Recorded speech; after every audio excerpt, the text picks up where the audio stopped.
Cette revue de la presse vous est offerte par le ministère camerounais des Transports. Chers conducteurs, l'excès de vitesse ou la vie, il faut choisir. L'inattention, l'imprudence, l'impatience ne vont pas avec le volant. Ceci est un message du ministère des Transports. Bonjour à tous et ravi de vous retrouver ce matin pour que nous puissions parcourir ensemble les principales unes en kiosque au Cameroun. L'hebdomadaire confidentiel dans son édition spéciale par lequel nous débutons ce matin nous amène dans le département du Ndé et nous présente les dérives autocratiques de Ketia Cortés. En qualité de présidente de section, la ministre de l'Habitat et du Développement urbain sert une demande d'explication au préfet du département du Ndé. Elle reproche à l'autorité administrative de n'avoir pas pris des dispositions sécuritaires adéquates pendant la célébration de l'anniversaire de l'accession au pouvoir du président Paul Biya à la magistrature suprême. À côté de cette correspondance au vitriol, elle vient d'adresser un message porté au gouverneur de la région de l'Ouest pour lui demander de prendre des mesures usuelles et diligentes pour la réussite de ces déplacements qui revêtent un cachet strictement privé. Des sorties qui, pour le commun des Camerounais, ne devraient pas exister dans une république. Un véritable scandale, nous renseigne ce matin dans son commentaire l'hebdomadaire confidentiel qui parle également de l'exploitation illégale de bois au Cameroun, les Vietnamiens au banc des accusés.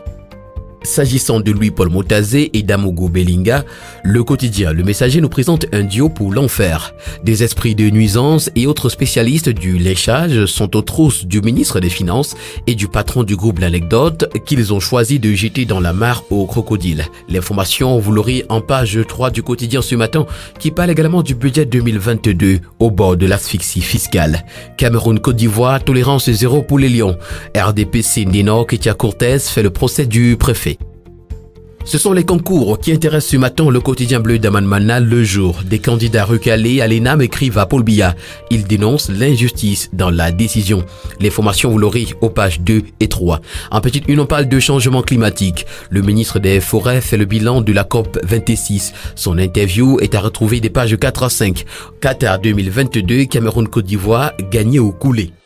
Le quotidien Cameroun Tribune qui en parle également ce matin titre à sa grande une éliminatoire du mondial 2022, l'heure de vérité. Le Cameroun et la Côte d'Ivoire croisent le fer ce soir à Douala dans ce qui fait office de finale du groupe D. En jeu, l'unique ticket qualificatif pour les barrages. La Côte d'Ivoire est davantage impérative pour les Lions indomptables qui comptent un point de moins que les éléphants. Le focus de Cameroun Tribune à ce sujet est à retrouver des pages 29 à 31. Le quotidien Mutation pour sa part ce matin titre Lions indomptables. Faites-nous rêver. Pour espérer se qualifier pour la Coupe du Monde 2022, le Cameroun doit vaincre la Côte d'Ivoire ce soir à Japoma après la défaite à Abidjan. L'information est à retrouver également en page 15. En petite une du quotidien Mutation, Yaoundé, explosion dans une école. Colmessin, des espoirs en déroute.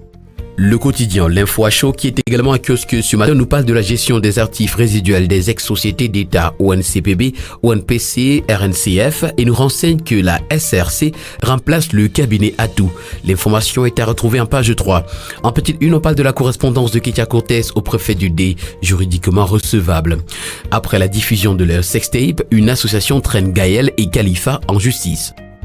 Dans le théâtre de la crise anglophone, le quotidien Vert Émergence nous renseigne qu'on a plus de 4000 nouveaux déplacés internes, selon un décompte des Nations Unies. L'information, vous l'aurez en page 5. En petite une, on parle du bois. Le Cameroun veut relever de 15% le droit de sortie des grumes. Le quotidien L'économie, pour sa part, ce matin, s'intéresse plutôt à la crypto-monnaie et nous renseigne que le Cameroun veut réguler le secteur. Les acteurs du domaine étaient en conclave hier, 15 novembre 2021 à Yaoundé, sous la présidence de Minette Libom Lilikan, ministre des Postes et télécommunications. Décentralisation ce matin en petite une, le FEICOM inaugure sa 7e agence régionale dans le sud. Importation illégale de viande, les mesures gouvernementales pour éradiquer le phénomène et puis initiative, comment le ministère des petites et moyennes entreprises renforce l'encadrement des artisans. L'hebdomadaire Censure, à sa grande une ce matin, s'intéresse à la Cannes Total Énergie 2021 et nous parle de la visite des infrastructures et opérations coup de poing. Le ministre Massenangali Bibeye nettoie les aéroports du Cameroun, nous renseigne ce matin l'hebdomadaire. Profil haut, Louis-Paul Motazé, chantre de la paix dans le Djaï Lobo. Profil bas, Eneyo, le pire cauchemar des Camerounais et bientôt la Cannes. À la une de l'hebdomadaire du nord-ouest et du sud-ouest. Sous la cendre, le feu, titre ce matin l'hebdomadaire. La fillette tuée par balle à Bamenda et les manifestations qui s'en sont suivies vendredi dernier au lendemain de l'explosion d'une bombe à l'université de Boya qui a blessé 11 étudiants et la mort d'une dizaine d'éléments des forces de défense et de sécurité victimes d'un attentat perpétré par les terroristes amazoniens commande qu'une attention particulière soit accordée à la situation qui prévaut dans les régions du nord-ouest et du sud-ouest. L'information ce matin est à retrouver en page 3 de l'hebdomadaire La Terre Promise. Financement des collectivités territoriales décentralisées également, tiraillement entre l'État et les territoires. Projet de loi de finances 2022, le Parlement s'apprête à s'y pencher. Élection à la FECAFOOT, négociation entre Eto'o et Seydou Njoya. À la une du quotidien, le quotidien, ce matin, on parle de la frontière Cameroun-République centrafricaine. Préserver l'intégrité territoriale sans sacrifier l'hospitalité des Camerounais. Ce matin, le quotidien. L'hebdomadaire Vision économique, pour sa part, s'intéresse au budget 2022 et titre « Une augmentation de 5% axée sur la poursuite de l'optimisation des recettes ». Comparativement à la loi de finances 2021, les grandes lignes du budget en cours, adossées sur une reprise de l'activité économique en 2022, prévoient une enveloppe de 5 762,4 milliards de francs CFA, soit une augmentation en valeur absolue de 282 milliards de francs CFA et en taux de valeur relative de 5%. L'information est à retrouver en page 6 de l'hebdomadaire Vision économique. En petite une, on parle de la gestion durable des forêts. Grande avancée permettant au sous-secteur des forêts de se classer parmi les premiers piliers de l'économie nationale.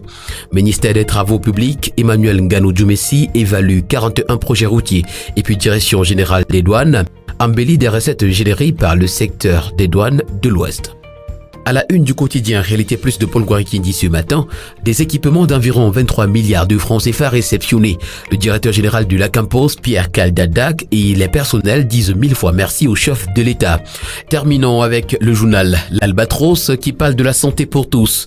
Au sujet de la peur vaccinale anti-Covid-19 des agents publics, retrouvons les assurances du ministre de la Santé, le Dr Manaouda Malachi. Il s'agit entre autres de 0 mort de des manifestations post-vaccinales indésirables, sûres et crédibles au Cameroun.